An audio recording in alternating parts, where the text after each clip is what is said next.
G7峰会，中国成为主角，美国处处针对中国，矛盾根源是什么？专家金灿荣3点分析原因，敬请关注本期内容。中美矛盾不断升级，G7峰会中国未参与半点，但却早已成为主角。美国处处针对中国，将中国看作是重要挑战。虽然说在中国问题上有法国等国家保持中立的态度，但在美国的带头冲锋下，加拿大和日本两国公然选择站在了拜登的角度，表示要坚定团结，紧密地应对中国带来的挑战。那么中国从未参与7国任何关心的问题，为何美国要处处针对中国呢？根源从何而起呢？据观察者网报道相关消息报道，6月13日，G7峰会在英国正式结束。会议联合公报发布，中国很自然地成为了集团峰会的重要主题。美国总统拜登成为了提出中国挑战的带头人，严重干涉中国内政，把本应该是中国自己要解决的家内事拿到了G7会议的台面上讲，敦促其他国家应该和美国保持一致，共同面对中国挑战。中方从未拿美国内部的事情说事，为何美国却一直针对中国，拿中国来当做目前最大的挑战呢？国际关系专家金灿荣分析出了3点原因。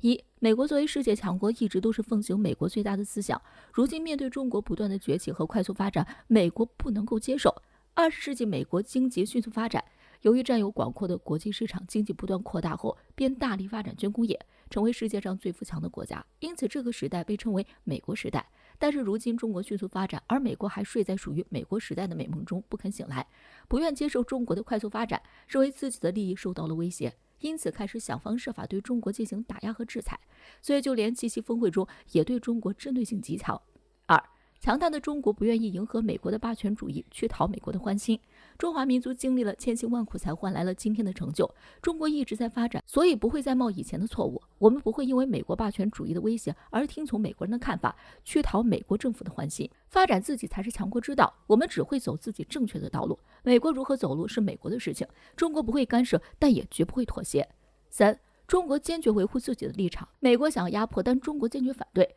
中国一向热爱和平，从不去主动干扰任何国家，而美国为了遏制中国的发展，却不断想方设法干涉中国，想通过各种制裁的想法迫使中国屈服。但是中国最不怕的就是这点，中国一向奉行的都是独立自主的外交政策，因此中国绝不会屈服于美国的任何压力。总结来说，中国不断的发展，近年来迅速崛起，使得美国政府认为威胁到了他们在全球拥有的地位，损害了美国和其他国家的利益，所以开始不断针对中国。但是中国的发展是靠中国人民不断的努力换来的，中国想要走在世界舞台上，不是美国一句话或者一个行为就能够阻止的。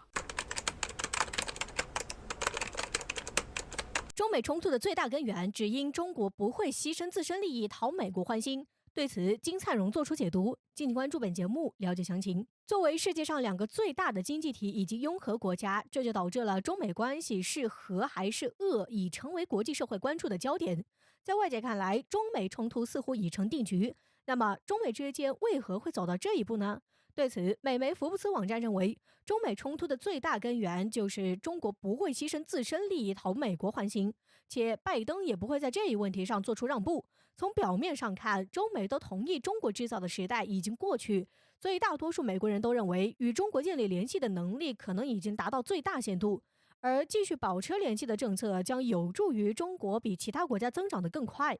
毫无疑问的是，尽管美国国内仍有一些像基辛格这样的亲华人士，但他们毕竟已经被边缘化了，说出的话恐怕没有人会听。所以不管是拜登还是下一任美国总统，恐怕都会将打压围堵中国视为自己的职责。不过最让人感到好奇的还是，中美冲突的最大根源究竟是什么呢？难道真的如同美媒所说的那般，是因为中国不会讨美国欢心吗？要想清楚中美冲突的根源，首先就要了解，在美国不断地将中国自身作为一种威胁来挑战时，这场冲突几乎是不可能解决的。这一现实也许是中美都不愿意面对的结局，但它确实要发生了。所以对于中美和解不能抱有任何不切实际的幻想，美国对中国的打压只能是愈演愈烈之势。就像是著名的国际关系专家金灿荣所解读的那般，中国崛起的确是会使美国的部分利益受损，但美国实在是欺人太甚，才导致中美冲突在各个层面不断的扩大。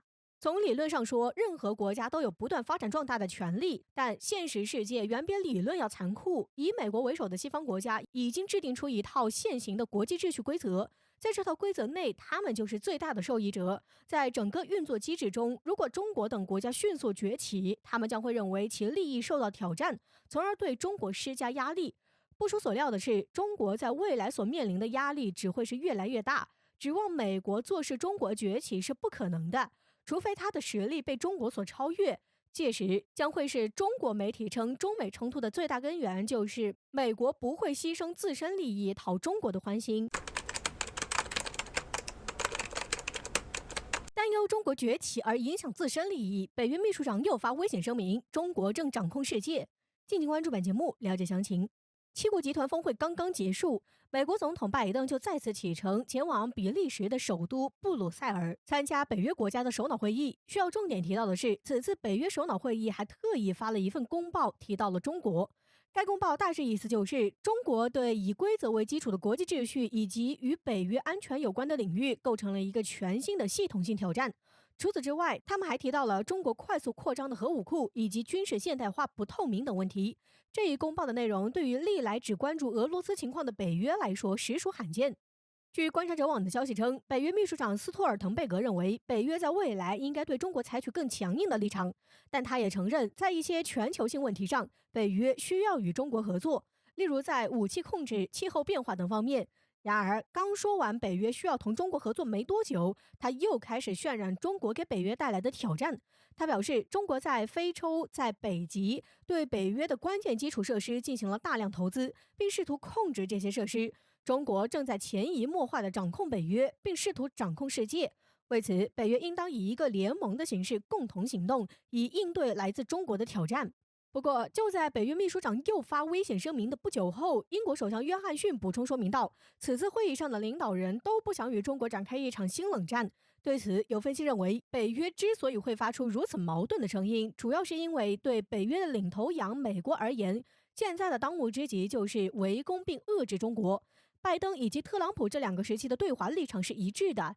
现在，拜登还采取了一系列主动拉拢盟国的策略，为中国围困和遏制做好准备。竭尽全力与中国对抗，早已经成为美国政治上正确的选择。这正是拜登正在实践的策略。当中国崛起时，美国对其霸权地位日益担忧。随着拐点对美国难以接受，美国在2战后成为世界霸主。面对中国的发展，美国的优越感逐渐消退，但美国并没有一蹶不振，反而力图保持美国的全面领先地位，从而不断遏制和打压中国的发展。这不仅是军事上的威慑作用，更是在经济和科技上的威慑作用，包括对中国企业的制裁。然而，美国一系列的举动在损害中美利益的同时，还损害了其盟友的利益。这样一种局面，当然是英国不愿看到的。为此，在北约峰会后才会出现如此矛盾的声音。